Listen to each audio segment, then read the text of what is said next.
Hey there. So this week on the MultiPod, we continue our recent trend of guests who I've been lucky to meet in person. There's been quite a few lately. And this week, it's Paulie Petrosky. He and I met at Camp Indy a few times and stayed in touch and connected a little bit more maybe over the last little while. We've been chatting about video and audio editing and podcasts and a whole bunch of stuff, in particular travel, because Paul just spent 5 months in Australia and New Zealand, a place very close to my heart. I spent a few months there too, which was already like 15 years ago, but yeah, very, very fond memories. So we've chatted a bit about that, but I really wanted to bring him on this show. I could tell right from the start that he certainly enthused multipotentiality and navigating through life, you know, figuring out different interests and how he wanted to make the choices and commitments, right, to the things that he wanted to do, which of course is never easy for us because we want to do all the things. We want to explore all kinds of different angles and not be stuck in that 9 to 5 year after year type routine. So he's here to share his experience with that and the various things that he's done. His most recent pursuit is dance walking, which he's been doing off and on for a little while, and being on his trip has really inspired him to bring that back into the places where he is. His home base is Austin in Texas. So if you're in Austin, you can absolutely join in on the dance walks, but the idea is to bring that to other cities as well and explore how he can do that. There's a lot of logistical questions for sure, but you know, it's a wonderful spirit of bringing people together as we get into in this age of more and more social isolation. Of course, people being inside on their screens all the time, and you know, getting people active and socializing, getting to know each other, and doing it through dance. I mean, why not? It's movement. It feels great. It's positive. It brings a lot of joy. And so we chat a lot about that here today in our conversation of how he structures that, how he introduces that to communities and the people around him, and his various other interests, of course, through life. Paul's also a virtual assistant.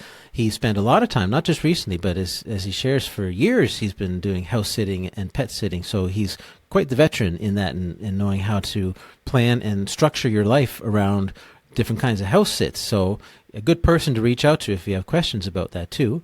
And he's got a new podcast coming up. This is, I think, the first time that you will have heard about it on this show. Paul and our good friend Melissa are doing a new podcast together, and it's coming out soon. It may be out by the time you see this episode or soon after. We'll be sure to have the links ready as soon as it is. So we chat a bit about that. Lots of different things as per classic multipotentiality, and I really hope you enjoy our fun and uplifting conversation here today.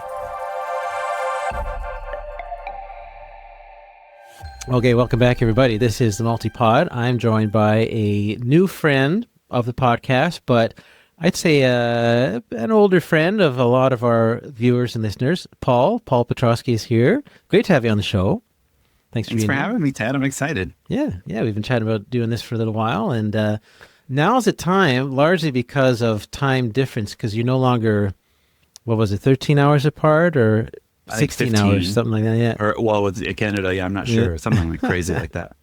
Yeah, now it's a lot more manageable. It's like 2 hours. So Paul just spent, how long was it in down under? 5 months. 5 months. 5 months. Yeah, I was 2 months in Australia and then 3 months in New Zealand. Nice. Yeah.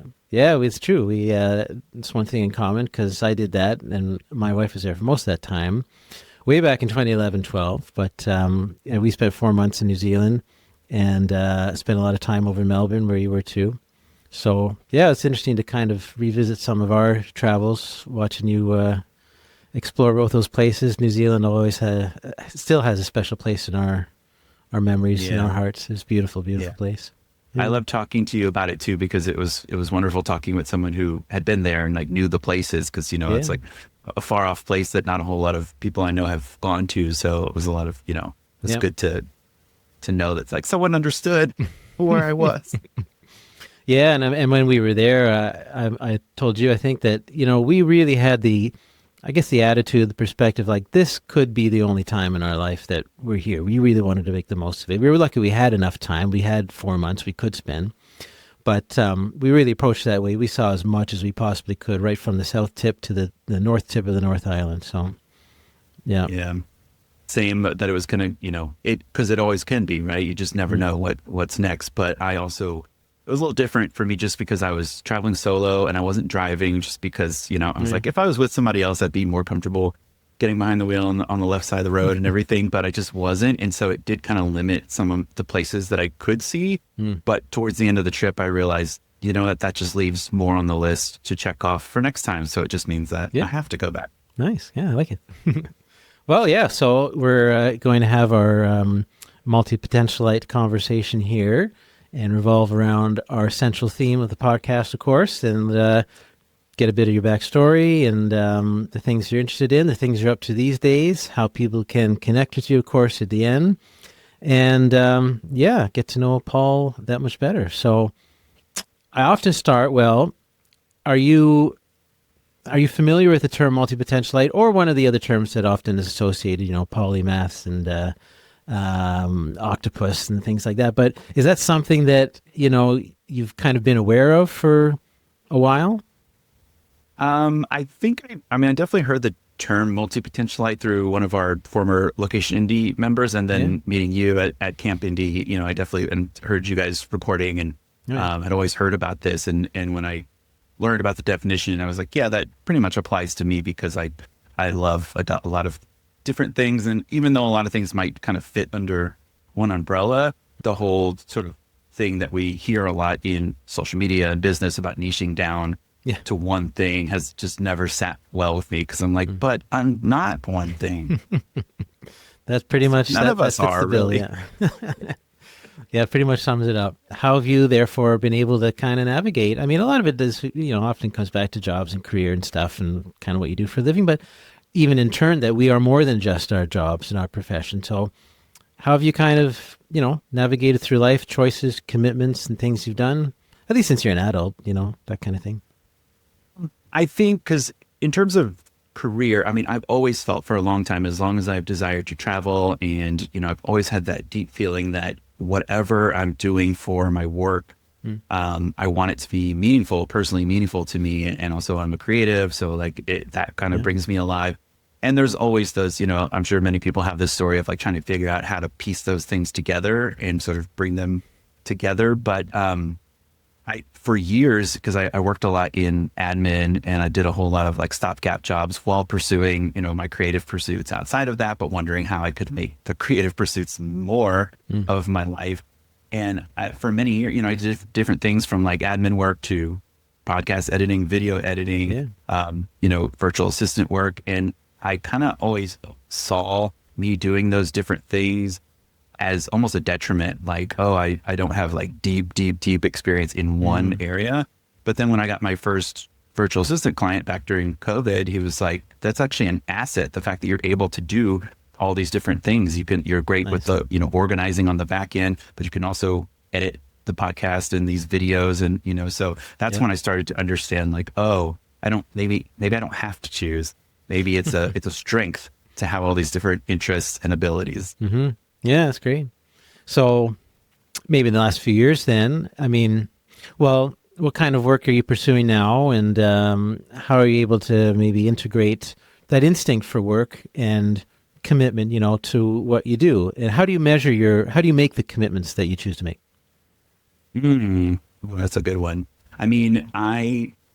What I did, and I don't necessarily recommend it to everyone, was choose to quit my job, put my things in storage, and go on this journey to Australia, New Zealand. Initially what got me there, besides dreaming about New Zealand for 20 plus years, was a conscious dance facilitator training that was happening in Australia. And so that was the impetus for the trip.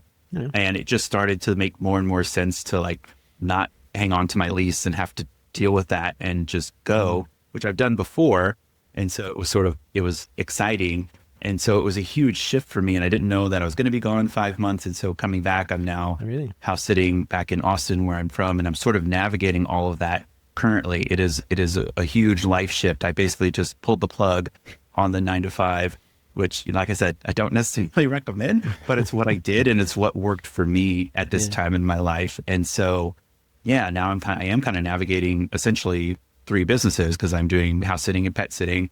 I'm pursuing, my virtual business support work, and then also the dance offerings that I do, which is my real like passion and creative outlet. So kind of doing all of that simultaneously. Yeah. How are you able to juggle those 3 things? Does it feel overwhelming?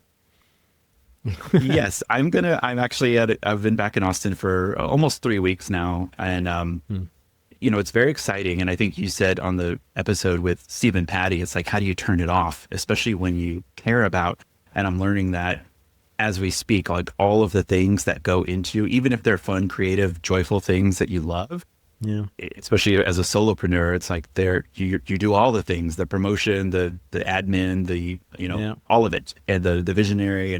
And so it's been exciting, but it's also like it's been really hard to turn it off. And that in and of itself has become a little overwhelming. It can feel a little fragmented, where it's like in any given day, which one am I focusing on, or what's pulling at my attention? So I'm going to regroup actually this weekend and start looking into some, like actually committing to some time blocks and sort of segmenting the days to bring in some focus, because I think it's much needed. It could be, it could be quite overwhelming, even if it's something that you love. Plus there's the added element of moving around. Do you plan to kind of move frequently or try to have longer stays? Well, that was, my trip to Australia and New Zealand. I didn't know it was going to be 5 months, but after I was gone for a while, and I also didn't know that I was going to come back to Austin, but I got an opportunity through a friend for a longer term situation here for about 6 months. And that, of course, when I was in the throes of travel and, when I had my month-long house sit, that was great. But when I was like 3 nights here, 3 nights there, it was a lot. It got old, and it might have been different if I already had my business and everything with a flow, but the fact that I was setting everything up from scratch, it was like I knew I need some stability in terms of place for a moment. So this is the perfect thing. I do think that because I do want to bring things like dancewalk to other cities, and I have some opportunities to go stay with friends later in the year, and so it's kind of, I'm sort of evolving, and I'm sort of just following the opportunities that arise through the universe, and so I'm kind of seeing house sitting as a way to have sort of slow travel, but then also bring my dance offerings to other and new cities. Right, because you can use Austin, where you are now, as your base, I imagine, and do some little trips and things like that.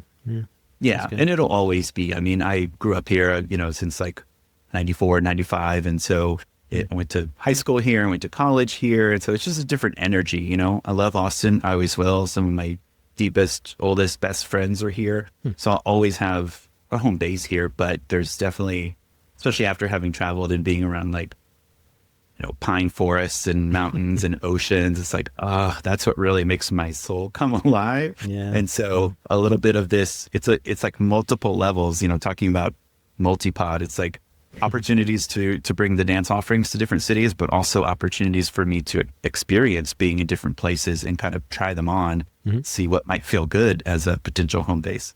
But I'm also coming around to the idea now. I think my brain has always tried to figure out, like, where's home? Where do I belong? Try to, our brains are problem solving machines. And I'm sort of now shifting into a mindset of it doesn't necessarily need to be solved right now, becoming comfortable with the uncertainty of this is where I'm at right now. And can I be okay with that? Yeah, it's interesting because in a sense, the big trip, was 5 months, but you were never, from what I gather, you're never going to stay like kind of long-term permanently, right? In Australia, New Zealand, you're always going to come back to the States. So that's brand new. That's like barely a month or less since you've been back in North America. So in that sense, the kind of indefinite period you're in going forward has really just begun. So that it's important to give yourself, if you can afford it and things make sense, but to give yourself the time to explore and to see what unfolds and how that feels, and follow your nose, whatever you might end up. Yeah. And it's a little bit of, a term I learned way back coming into this community with the travel community, location arbitrage, just kind of going where it's maybe cheaper, where you have opportunities like house sitting to not pay for rent. And then while you're developing other things. So that's kind of the general idea, but also it's very exciting to me, to go explore other places. And having been on the other side of the world, it also made me realize like, wow, there's lots of places in the States or even Canada or Mexico that I haven't explored yet that are just next door, So now unfortunately or unfortunately, I opened Pandora's box. So now it's like, once you start, okay, where's next? Yeah. Yeah. Wow, that's cool. What about the business / entrepreneurial side of it? Like, do you have, background doing that and tackling the mindset of now being your own boss and finding work and building a business. What's that's been like so far? I mean, really, it's a return to, because I have done, I mean, pet sitting on and off for 15 years in New York and Austin. And then now in New Zealand and Australia. So that's, that's kind of a side, I consider that like a side gig that is very beneficial. And then I've always kind of, in addition to my 9 to 5, I've always done contract work, whether it was editing or, usually editing projects and then during COVID, that's when I joined the community and started doing virtual business support. So I had that experience, because of life things, I ended up going back into the 9 to 5 world. That was always the plan, to return back to this. But now that as I said, just what I chose to do, to pull the plug and take an opportunity that I had to sort of make that transition, which I'm still making. And it required some sacrifices, but it's very exciting. And just like 2 days ago, I was running around putting up flyers for the next dance walk, like doing it, kind of old school. And there's like I said, I was a little overwhelmed because there's just a lot of tasks to do, but I had a moment where I kind of stepped out of myself and I was like, I would so much rather be doing this than being stuck in an office for 8 hours a day, doing something that I don't want to do, just sort of waste, expending my energy, waiting to go do the thing I actually want to do, which is, that setup was what I did for many, many, many years. And so now it's like, I'm a little older now, and I feel like I have a little more of a vision, a little more of a discipline. Of course, all of that you find out just trial and error with like time management and those sorts of things. But I'm learning, and I feel like I'm in a phase now where I want to, like, even when I was in the house in New Zealand, I was like, yes, this is like just to be able to have the daily routine, walk the dog, do my exercise, and then focus on my business. That felt great. And so after that, when I was traveling a little more quickly, I was like, okay, this is wonderful, but I'm ready to hunker down and just like do what I got to do. That's nice. Yeah. Travel gives you that perspective for sure. I mean, I tried that 3 years ago. Right now we were in Portugal, and we did largely stay in places for like a week at a time, but it was so hard to work and travel at the same time. And of course we were with kids too. Like, it was just too much. So I really gave me understanding for it. With the best intentions too, right? Yeah. Yeah. Like I remember I was telling people like, oh, okay, I'll be in Melbourne for a week, so I'll have some time to like work on this or do this. It's like you said earlier, I was like, well, this is maybe the only time I'm in Melbourne. I'm not going to sit in a room on a computer. I got to go see the park. Yeah. So it was very eye-opening to see like, okay, the slower travel and having places to being in a place longer is definitely beneficial at this stage. So tell us about Dancewalk, what it is, and I'm curious particularly how you talk about how you can bring it to other places and be kind of a mobile thing. That's really interesting. But tell us what it is and how you've set it up. Yeah. So Dancewalk, I saw a YouTube video years ago when I lived in New York, and it was one guy just dancing down the street, and the guy who was doing the piece, it was kind of like a Billy on the Street type of thing. And he was like, hey, that's a great idea. Let's get some other people doing it. So it was kind of like a news segment. And I was like, I want to start a dance walk group. And so, and I've learned since that like, it's not an original idea. There have been dance walk groups all over. And actually there's some people that come to my dance walks. There are like best friends who met in a previous dance walk group. But so I moved back to Austin, quote unquote, temporarily during COVID, and it ended up being 5 years. But back in 2021, I said, you know what? I was freelancing and kind of doing the independent life. And I said, let me go ahead and try and let me start. And it started with literally a boombox. And the first one, there was 3 of us, me and 2 other people. And we just danced down the street. And it really was, I mean, ever since I was a kid, like I've never been a technical dancer. Like choreography gives me 2 left feet. I love watching things like that. Like, So You Think You Could Dance, I watched for years, and I'm in awe of that. But, I grew up watching like flash dance, where it was just like crazy, arty, cool dance stuff. And I just would dance in my room all the time as a kid. And then of course, in my time in New York, I got into like the conscious dance community. And so I really discovered the power of dance to like move emotions through you, to just feel free, to be more confident in yourself, to be able to like go out sober and dance and not be so caught in worrying about what people are thinking about me. Like so many benefits. And I mean, you know, one of my favorite things has always been, I didn't have a car for a long time. So like walking around with my headphones on, and I make mixtapes to this day, and like walking around, listening to music, just kind of jamming, strutting down the street, always been one of my favorite things. It makes me feel joyful and happy. And yet having all that experience in the sort of like free form dance, it's like, I still get self-conscious when you're by yourself. It's really hard to just bust out into dance because you're very aware that people are looking. But when you have other people with you, it's like safety in numbers, right? And then, and I also, you know, I also grew up in the 80s with all the John Hughes movies and everything like freeze frame at the end, and it's all like happily ever after, and everything turns into a big dance party. I'm like, wouldn't it be cool to just like live in a music video and just like do that in real life with other people? So that's kind of where it came from. And I started that in 2021, and it was because I was always working, and then I ended up going back into full-time work. It was sporadic for a while, and then 2022, I think, or 23, we started like a monthly. And then I was on my travels and had some health issues, so I took a hiatus. But then as I was on my travels and went through a whole like grief journey, and definitely had some low moments, and was feeling like, where's that spark again? I started taking myself on my own personal little walks again with my headphones, and started to feel that again. It would be like, you know, Whitney Houston, like, yes, okay. I feel that joyfulness again. And I knew if I could feel it once, that I could, you know, feel it again. And it just started to like slowly come back. And then I just started to get these intuitive hits that, even though I had just completed this conscious dance 18-day facilitator training, and I will eventually like have some classes geared around that.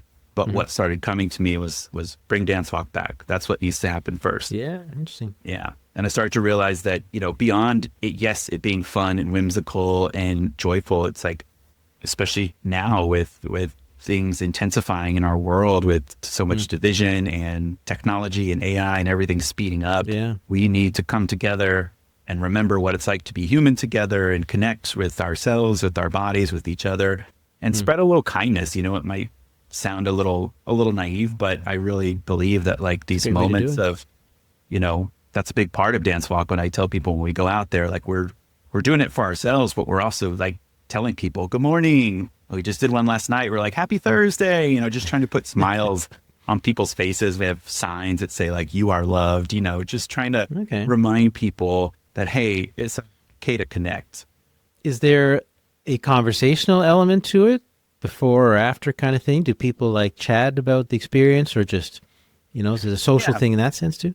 Yeah, we gather, and then and a lot of people are like, you know, sort of forming connections. People will come back and sort of like they know each other, like, oh, you were at the last one. So that's a big part of it too for me, is forming community, whether it be online. Like online will be more of the shake break things, but you know, both in person and online, I think like connection is so important. And it's like one of the, you know, connection and belonging. That's one of my big drivers of just my own life. And so I want to create spaces where people can feel that. And and just remember like what it is to play. I think play is so important. And so yes, there's a lot of like socializing, and then of course I do a little talk at the beginning, at the end, and it's starting to now bring in like moments along the walk where we stop and take a break and do like a presence break, you know, and kind of breathe and tune into our senses, and and try to also like engage people on the street. So we got somebody, she came and started dancing with us at the end, like, and you know, I think we got a new dance walker. So it's like, that's a win. How long do they go for then? Typically about an hour and a half. And I did one last night I'm experimenting with doing 2 a month. And the sort of main one has always been, there's a certain meeting spot in Austin, 10 a.m. on a Saturday. Saturday mornings are great. And it's a good energy to like greet people along the way, but I'm also bringing in an evening one. So we did it last night, but I think I'm going to experiment with a Saturday night, because, you know, a lot of people are Saturdays, you know, it's also an opportunity to go out, have fun, have to go to the clubs, not have to drink, still go to bed early, all the things that I want, you know, and we can like have fun and have some vitality and socialize and have fun, and then still wake up fresh the next day, and it's healthy and wholesome, you know. But so I mapped out a new route that I just did in Austin, and that was kind of more in the downtown and stuff. And so those, I sometimes think like, I'm experimenting with shorter lengths as well, or, there's just different formats that I'm playing with. And then, so logistically, are you carrying a speaker, a Bluetooth speaker? And what music do you choose? Yeah. And that's been an evolution. Yeah. So I actually just posted on Instagram with this when I brought it back. I was like, I did a whole retrospective of from when it started, like, how it started and how it's going. And it was like, the first one was literally a handheld JBL boombox and some like bubble guns that were not even battery operated, they're mechanical, that I carried in my backpack on the bus because I didn't have a car. It's just, you made it work. And then here we are 5 years later, and it's like I've got like the big JBL with the suitcase handle and the wheels. Okay. That was an investment, but I said, you know what, it's time. And we have a cart that has, all the things that I bring, whether it's like lollipops and gum or, things to pass out to people, like we did a Valentine's one. So whatever, water bottles, all the things, the first aid kit, things that we might need, you never know, along the way that go in the cart. And so, we've got the cart, the speaker, we've got streamers, dance streamers, we've got bubble guns that are like heavy duty now with bubble replacements. You got to have like backup ammo, for the joy warriors. Yeah. Yeah. So it's definitely been evolving, but it also is. And also because I have a car now, it makes it so much, like what a blessing to be able to like throw everything in the car. And so it'll be interesting once that's part of the big, wanting to bring it to other cities is figuring out the logistics, whether am I going to be flying with this speaker? Am I going to be renting a speaker in the town I go to and forming those connections with vendors and, and people that are there. So that's interesting. This will be the test this year. Yeah. I hadn't thought about that. Like I figure, so you go to a different city, on the other side of the country or something. The challenge is finding people and getting a group and getting people there, which is fair. Right. But then there's also the technical side, the practical side of getting the equipment.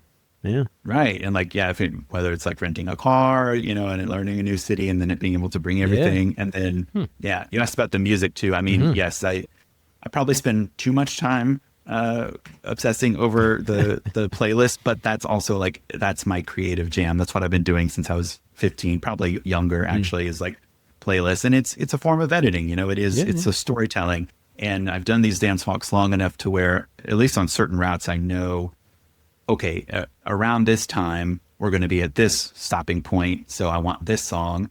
So there's like these sort of tent poles, like, okay, we're going to be on the bridge and doing like the Soul Train thing where people are coming through a corridor of people. And I definitely want this song. And then I kind of structured around there. So I kind of structure the list like based off of what songs I want to be playing at certain stages of it. So it's a whole journey. Well, that means you have to be moving at a certain pace then, right? To hit those marks. Yeah. And that's my job, to keep people on target. So we'll stop and we'll dance. And it's like, it's like always going, I got the whole gears going in the background. I'm like, all right, let's go. Got to get to the next. But it leaves enough flexibility to, to have spontaneity too. So, but yeah, I love it. So, and then, I mean, are there fees to participate, or do you have a lot of costs yourself to make it happen? Yeah, I mean, there's definitely costs on my end. And so I do have a pay what you can model because it's really important for me to keep it accessible and to, for it to keep going and to share it with more people. And so I have different levels. There's a payment link on my link tree and everything that people can scan a QR code. And it really just helps sustain the work at whatever level they're able to, because I definitely, I believe this is important. It's fun and it's whimsical, but I feel like it's just much needed medicine. And so I want to try and bring it to more people and keep growing it. And I'm intrigued by the notion that, I mean, it sounds like it's not just you who's doing and pursuing this, but there are other dance walk type groups. Like, is there kind of a collective or community, maybe participants or organizers, who are helping to spread the joy?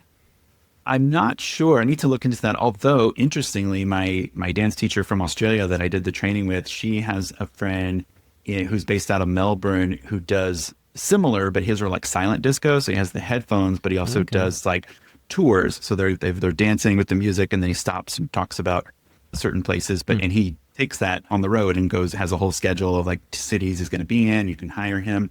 So we're going to connect pretty soon, and I can talk to him because I just think it's fascinating when other people have similar similar things, and you're like, okay, yeah, those are my people. And like, I would love to hear from him and his experience and what that's been like, and his logistics, which will be different.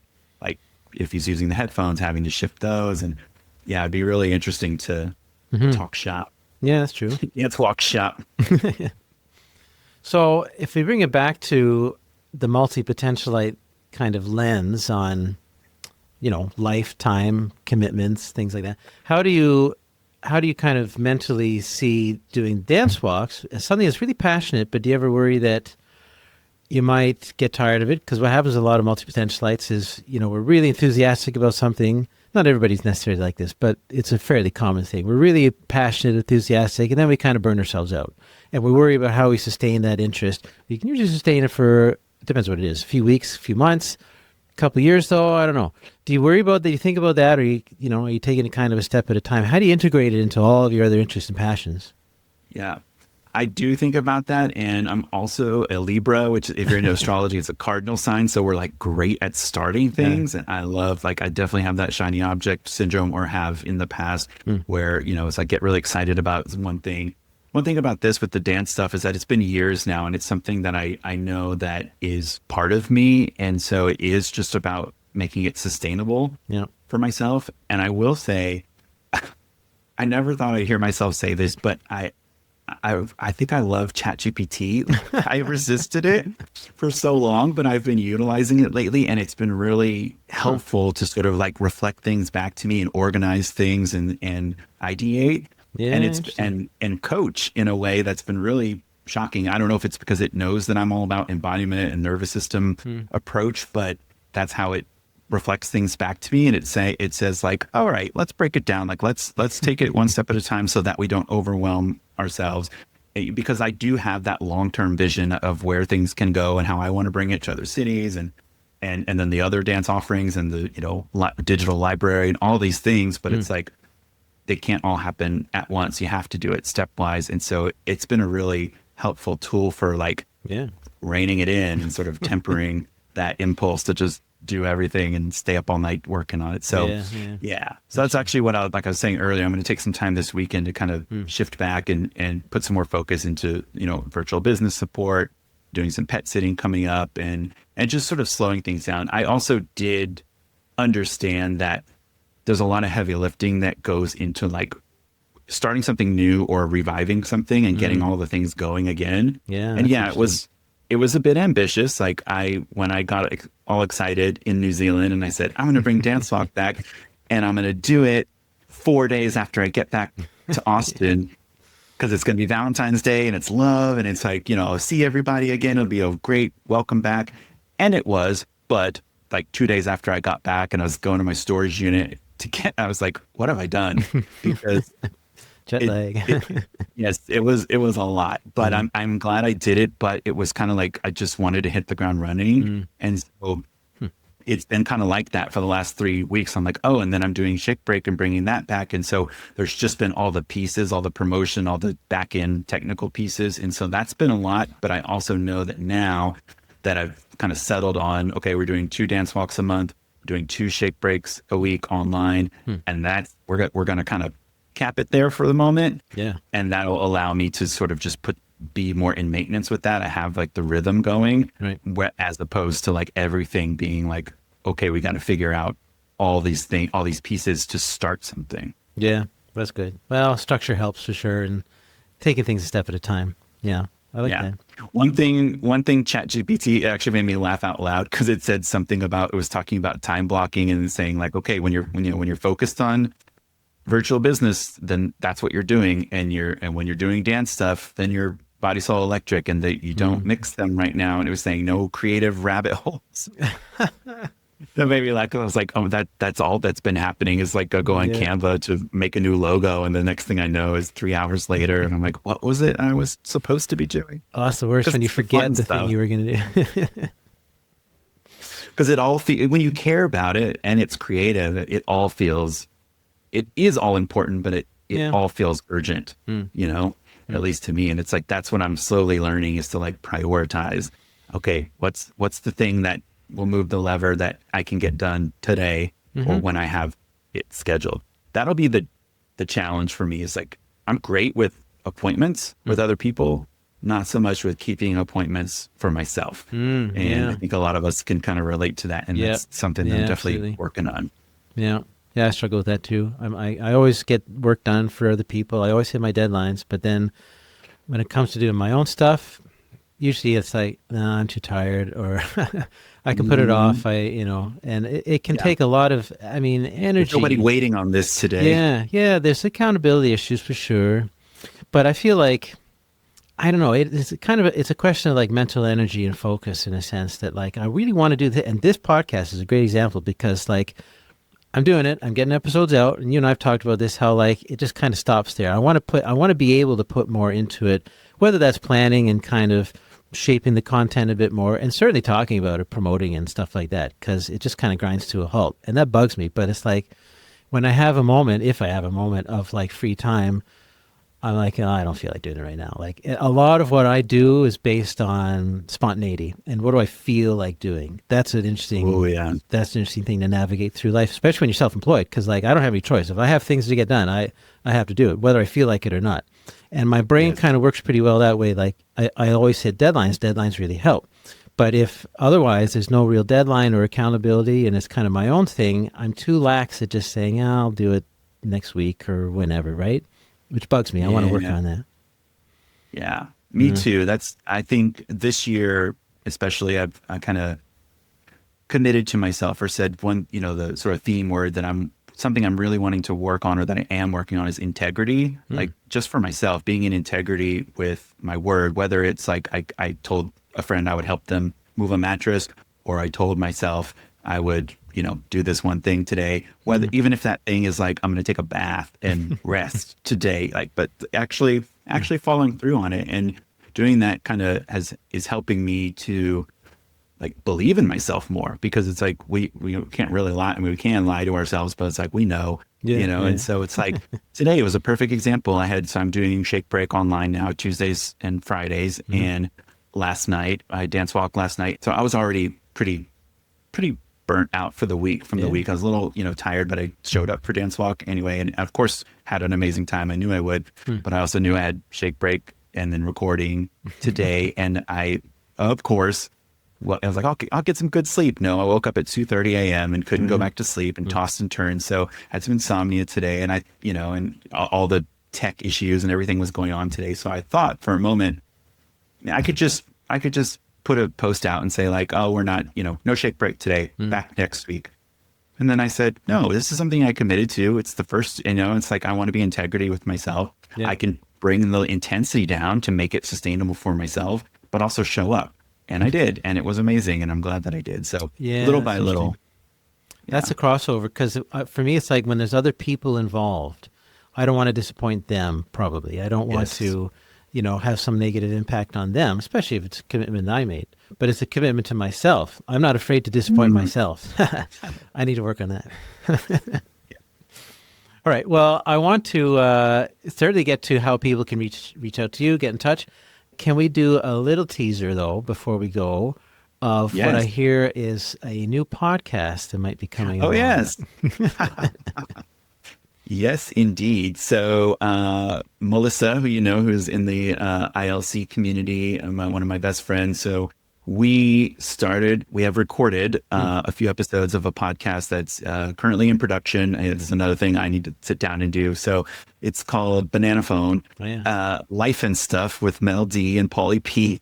And it came out of our long and winding conversations on Facebook Messenger, where we would, because she's in California, I'm in Texas or wherever I was over the years. And just like kind of jokingly called it like our Oprah Super Soul session. So we would like be really silly and ridiculous, but then also go really deep and talk about some deep life stuff where we were moving through like, narcissistic relationships and grief and really like deep life stuff. And so we got the idea to, share these conversations in a podcast format, because if we're going through this stuff, other people must be too, especially we're like getting to be of a certain age, and there's a little bit of like talk about nostalgia. And we did some episodes about soul travel, like with me going on my trip, sort of like talking about this sort of like freedom lifestyle, but from a deeper soul perspective. Yeah. Cool. So that's going to be, once I can, get myself in the editing room and get that ready for you. That should be coming in the next, probably March or April. Oh yeah. Great. Yeah. That's coming up soon.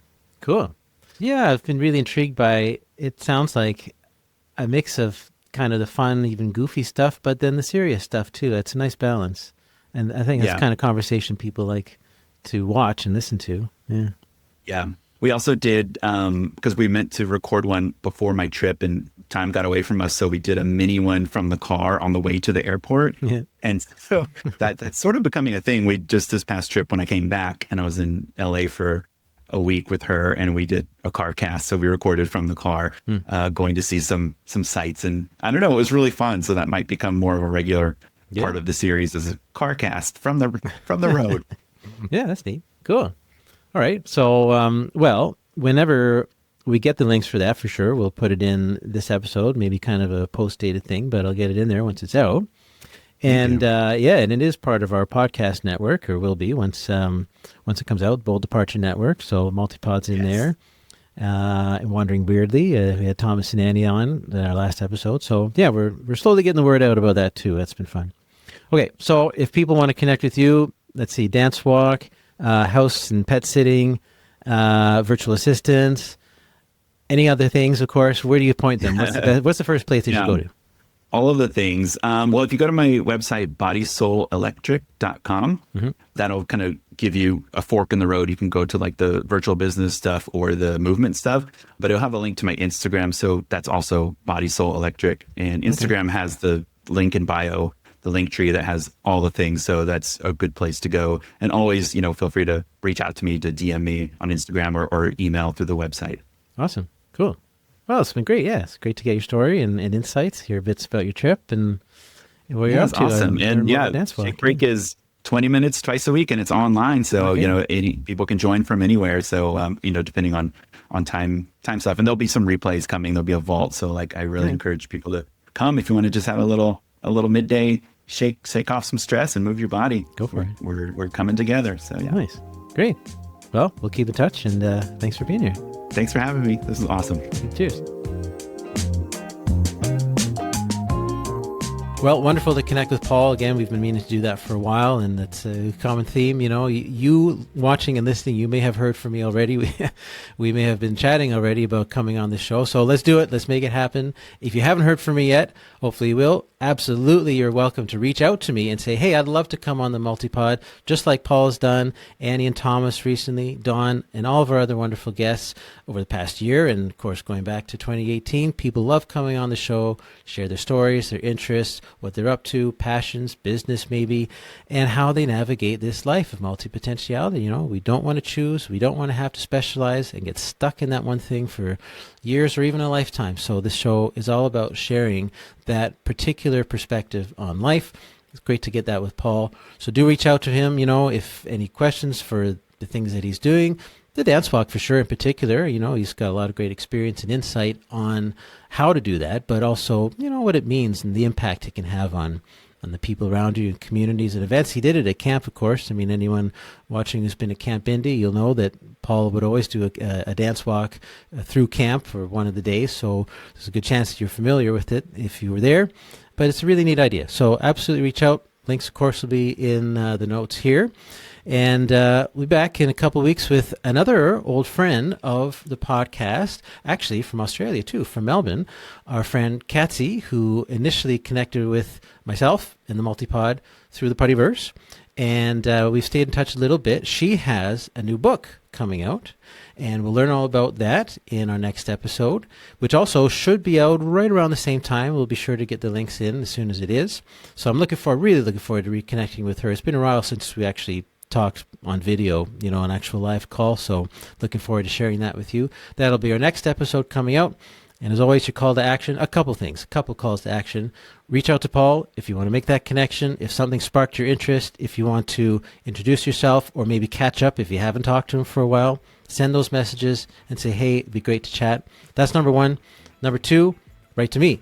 give me some feedback. Let me know what you think of the multipod, what you'd like to see, suggestions for guests for sure, and then absolutely can include yourself. So I'd love to hear from you. Visit themultipod.com. Send us a message. There's a guest form you can fill out if you like, and I look forward to hearing from you.